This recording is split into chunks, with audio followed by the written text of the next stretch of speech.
Hello class, Mr. Stone here. The problem I found today online, okay, it's a pretty neat one. It's find the area of the yellow region, okay? So really what we got three circles, okay? We got a yellow one, two white ones, and they're inside the yellow one. But they actually, if you look, they actually occupy from one end of the yellow one, see it right here, to the other end of the yellow one. So in reality, we can figure out what the radius is, okay?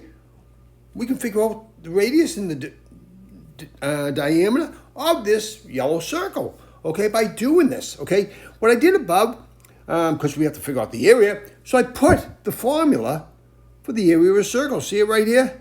I actually put it down here smaller, but I then blew it up and said, hey, let's have it up the top like I usually do. But I left it there, okay, because I already made the picture, okay?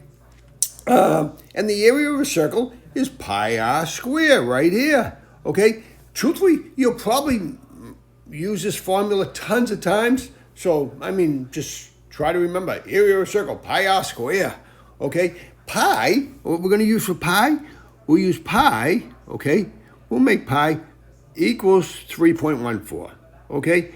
If the teacher lets you use a calculator for this, which they probably will, you might have a pi symbol on there, and you can use that and you'll get even closer, okay? But if not, hey, we'll use 3.14, okay? If you don't have a calculator that has the pi symbol, use 3.14, and we're pretty close, okay? So let's do it like that, okay? So what we have to do here, let's figure the each one of these little white circles, okay? We'll figure them, okay? We know the radius is 2 on the first one, okay? So it's pi. I'll do pi r square.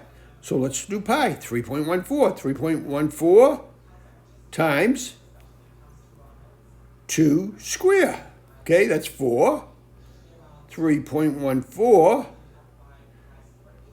times 4 equals, okay, let me get 3.14 times 4 equals, I got 12.56. 12.56. Okay, so that's what I got for the first one. Okay, now the next one. Okay, it's going to be, let's draw a line there so we separate that. Okay, I like to write nice and neat so that way I can go back and check my work later on. Okay, the next circle, it's going to be 3.14, 3.14 times 1 square, okay? So 3.14 times 1. It's going to be 3.14. Because 1 squared, 1 times 1 is 1, okay? So that answers, yeah, I'm going to square these off just so I can keep track of this, okay?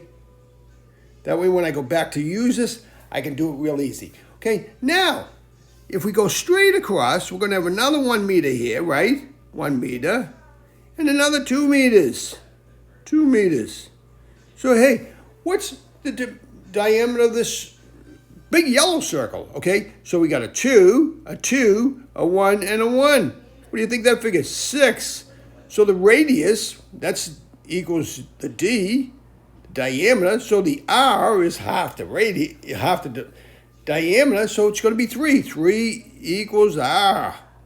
Okay? So we know that now, okay? So let's do the big circle. I'm going to square this off so I get that little column going. So the big circle is going to be 3.14 times 3 square. Okay? 3.14 times 9, okay, so let's clear this. So we get clear, 3.14 times 9 equals 28.26. 28.26. So now, if this whole thing was yellow and there was no whites, the yellow area would be 28.26, right? But that's not the case, okay? We have to subtract the 2 whites. So let's add up 12.56. Well, 12.56, these are the whites, and 3.14. how much do they add to? Let's see. We got a 0, we got a 7, carry the 1, we got a 5, and we got a 1. So the white area is equal 15.70. So the whole thing is 28.26. 28.26 minus 15.70.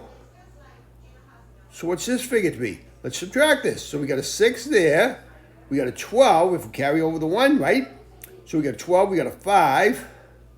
Carry down the decimal point because that goes straight down the line. Now we got a 7 minus 5 is a 2. And a 2 minus 1 is 12. So it's 12.56. I'm going to square this and I'm going to put a star there. And then I'm going to write it up here. 12.56. And square that off. And that's the area, okay, of the yellow region, okay? And that's all there was to it, okay? So this was relatively easy, okay? All we did was figure out the white ones and subtracted if we had the big yellow one with nothing in there, okay? And you just have to remember, you should learn that formula, area equals pi r squared. You're going to use it countless times throughout your mathematical years, okay? And even after that, when you're tutoring maybe your kids or your grandkids, okay? You'll use it all the time. If you like this video, give me a thumbs up. Subscribe to my YouTube channel. It'll help my YouTube ratings. And remember what I always say is math can be fun. And have a great day. Bye-bye.